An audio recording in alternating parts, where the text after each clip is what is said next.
Hello, my name is Dane and welcome to my video that's made to accompany my Google Sites project on sequences and quadratics made simple. On our first slide here, we have about series. Series are the sum of a group of numbers in a specific order with a common difference or common ratio. And here we see that each of these numbers are multiplied by 3 to get the next number, which makes the common ratio equal to 3. And that's a geometric sequence / series. On our next slide here, we have a slide describing the sums of series. So, when we're describing the sum of a series, it has to be the partial sum, because the sum of a regular series will either be infinitely large or infinitely small, as the numbers keep going on and on and on. And if you add an infinite amount of numbers, you always get infinity or negative infinity. So this next portion of the website is dedicated to explaining how sigma notation works and how it describes series.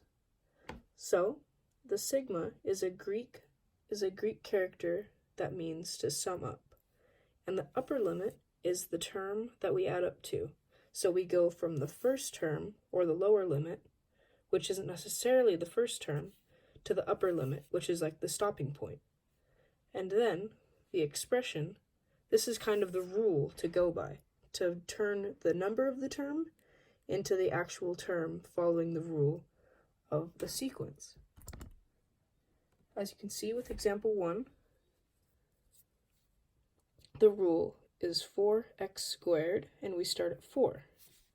So, you start with 4, and you square it, and multiply it by 4, and you go all the way up to 7, because that is the ending term. This portion of the website is meant to tell you how to find the arithmetic sum of a partial sum of a sequence, as, once again, you can't find the whole thing because it was either infinitely large or infinitely small. So we have to find the sum of a portion of the sequence. So you start with Sn, which is the sum of the number of terms that you want, equals the number of terms over 2 multiplied by A1, the first term with the rule of the sequence in mind, and then the last term with the rule of the sequence in mind. Note the difference between A sub n and n. And there's another equation to help us find A sub n, which is just A sub 1 plus multiplied by D multiplied by n minus 1. Finally, we get to the challenging problem of this section of the website. This one is asking us to find the sum of this portion of the series. So it's from the first term to the 10th term, which with a rule of 4k.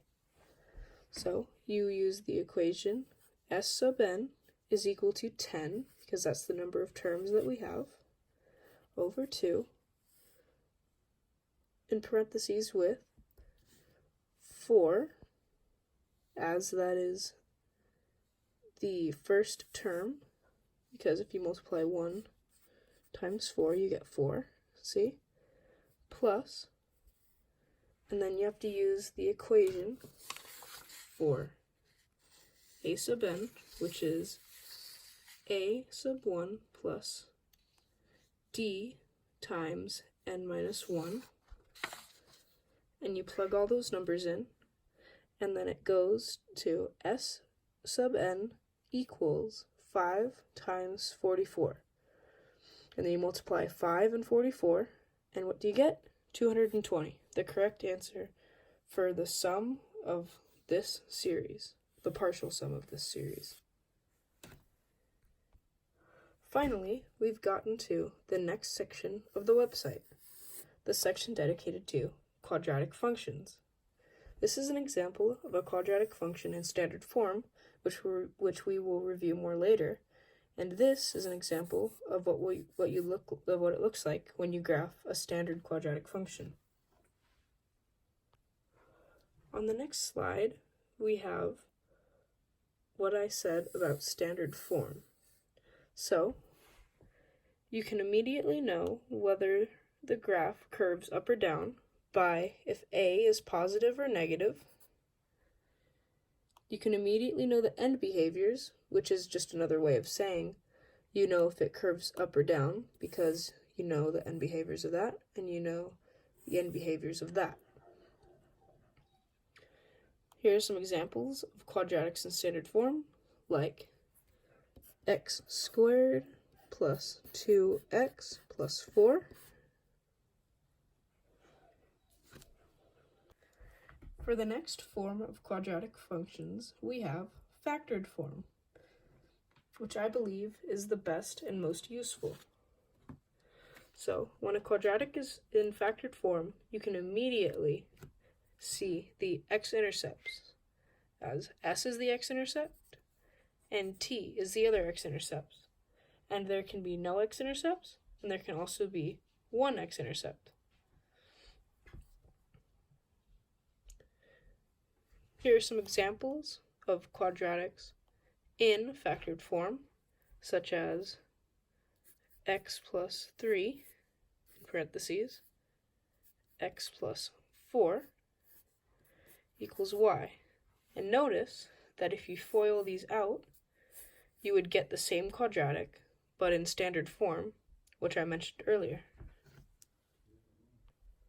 For the last form of quadratic functions, we're going to talk about vertex form. Vertex form is the most useful for graphing, as you can immediately find the coordinates of the vertex, which is kind of like the turning point, either the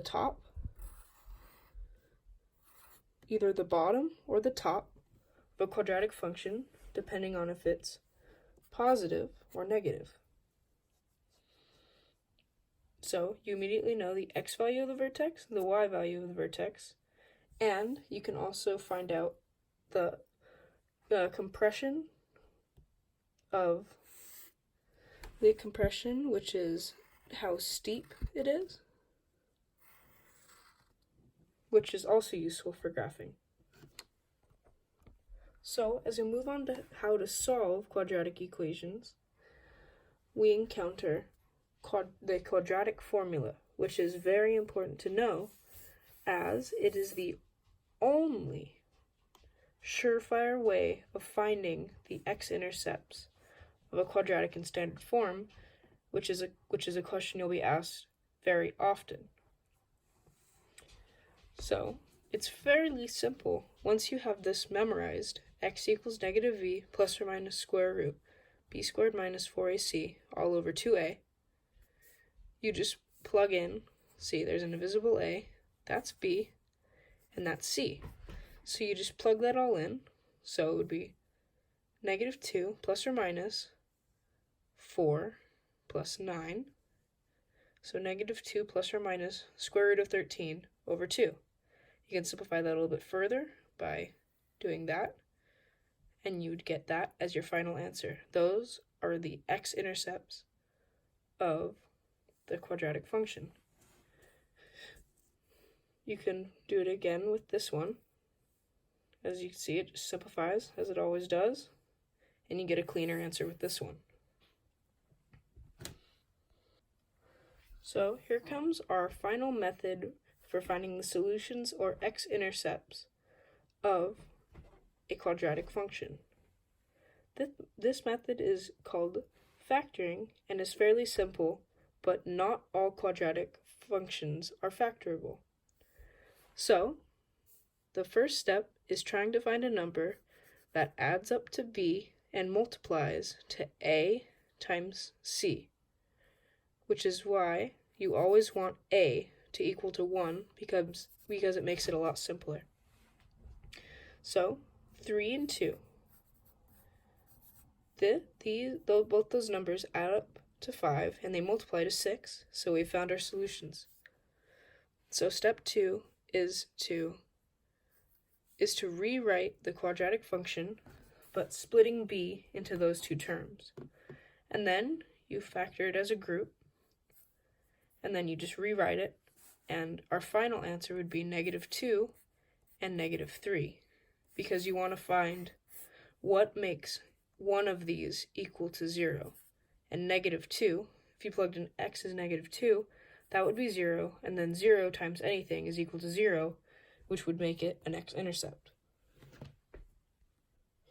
Here's some more examples of factoring quadratics, because it really is a concept you want to have down before you start being asked to do it in math class, as it's really useful for quickly solving quadratics, but only ones that are factorable. So as you can see, you can square root these both, and that would get you a is equal to positive or -7, and you could subtract 5 from both sides on this one, and get x squared minus 5x is equal to 0. And you see that -5 and 0, because there's a visible plus 0 here, that multiplies to 0 and adds to -5. So we get our solutions as +5 and 0. Finally, we get to our final slide and challenging problem for the quadratic section. So, as you can see, this is the first one we've had to factor with a number other than 1 as a. So it's fairly simple, as you just multiply these together and do it as normal. So you would get 6x. You also move, sorry, I forgot to mention, you also move 6 down here. But then, after that, you find what works. So 9 and -4. So they add up to +5 and multiply to -36. Then you have to simplify them. So this would simplify. You could divide them both by 3 and you get 2x plus 3. You could divide these both by 2 and get 3x minus 2. And you would find that the zeros are at -3/2 and +2/3, because you have to divide it. You have to divide what you get by a. So, once again, I'd like to say goodbye, and thank you for watching my video on quadratics and sequences made simple.